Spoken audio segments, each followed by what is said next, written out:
हमारी शादी को कुछ ही दिन बीते थे कि मैं प्रेग्नेंट हो गई थी।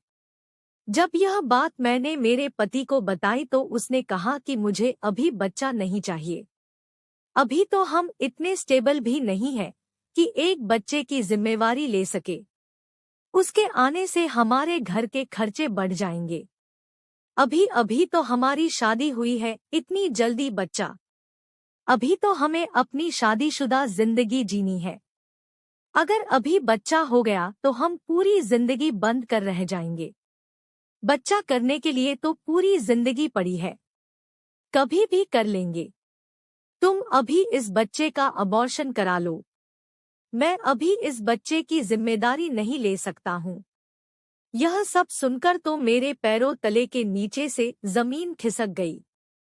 कोई बाप अपने बच्चे के लिए ऐसे कैसे कह सकता है? मेरा नाम श्रेया है, मैं बहुत खूबसूरत थी, इसलिए आए दिन मेरे रिश्ते आया करते थे। लेकिन मैं अभी शादी के लिए तैयार नहीं थी। मैं पहले अपने पैरों पर खड़े होना चाहती थी। मैं किसी पर निर्भर नहीं होना चाहती थी। लेकिन मेरे मम्मी पापा ने कहा कि बेटा तू हमारी इकलौती बेटी है। हम चाहते हैं कि हमारे जीते जी तुम्हारा घर बस जाए। पापा मैं आपकी बात समझती हूँ, लेकिन आप भी तो मेरी बात समझने की कोशिश करो। मान लो कल को आप लोग नहीं रहे और मेरे पति ने भी मुझे अपने घर से निकाल दिया या मेरा खर्चा उठाने से मना कर दिया तो मैं क्या करूँगी, कहाँ जाऊँगी? श्रेया बेटा तुम्हारा पति तुम्हारा खर्चा उठा लेगा। मैंने भी तो तुम्हारा और तेरी मम्मी का खर्चा उठाया ना, जिम्मेदारी निभाई ना, वह भी निभा लेगा। पापा हर आदमी एक जैसा नहीं होता।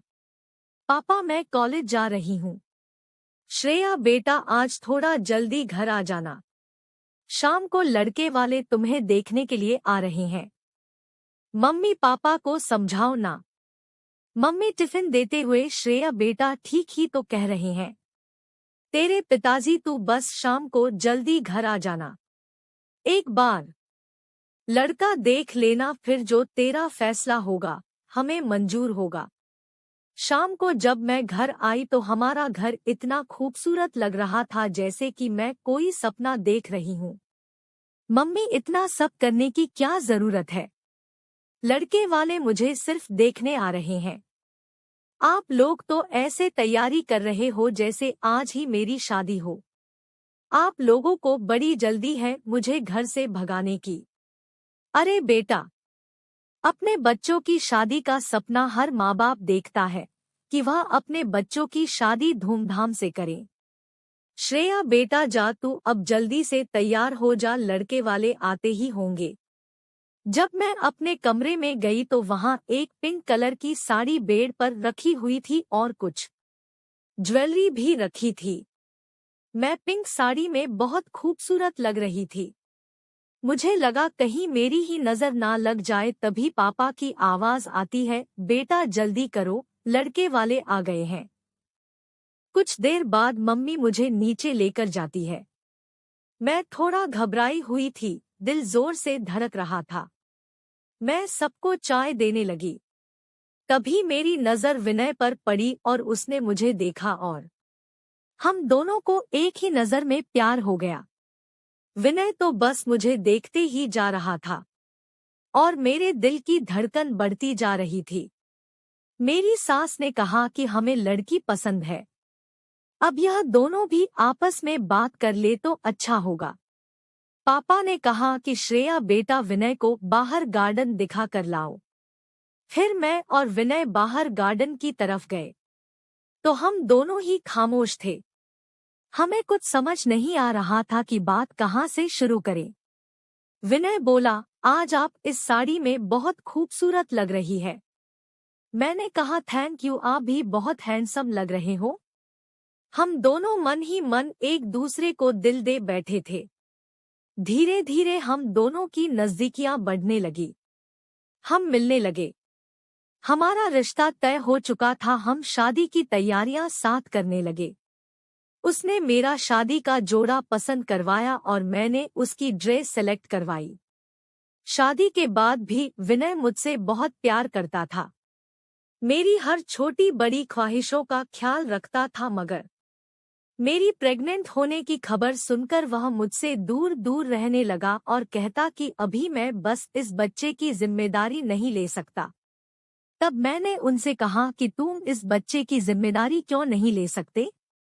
अच्छे खासे कमाते हो तुम, अकेले नहीं हो, तुम्हारा पूरा परिवार तुम्हारे साथ है, मैं तुम्हारे साथ हूँ। फिर क्या प्रॉब्लम है तुम्हें इस बच्चे से?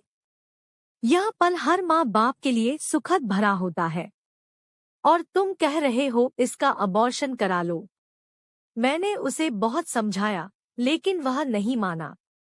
फिर मैंने कहा कि अगर तुम इस बच्चे की जिम्मेदारी नहीं लेना चाहते तो मत लो, लेकिन मैं इस बच्चे को जन्म दूंगी, मैं इसे अकेले पाल लूंगी। मेरे इस फैसले में मेरे साथ ससुर भी मेरे साथ थे। कुछ दिन बाद मैं छत से कपड़े उतार कर ला रही थी कि तभी मेरा पैर फिसल गया और मैं सीढ़ियों से गिर गई।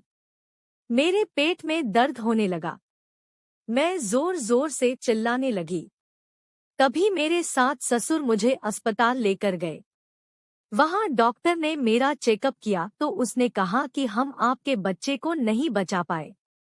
यह खबर सुनकर मैं चौंक गई। जिस बच्चे को लेकर मैं इतनी खुश थी, इतने सपने सजाए थे, लेकिन वही अब मेरे पास नहीं है। मैं पूरी तरह टूट चुकी थी। मेरे पति को भी अब एहसास हुआ कि वह बच्चा हमारे लिए क्या था। वह जिम्मेदारी या बोझ नहीं, बल्कि वह बच्चा हमारी खुशियों की चाबी, हमारे जीवन का खूबसूरत तोहफा था।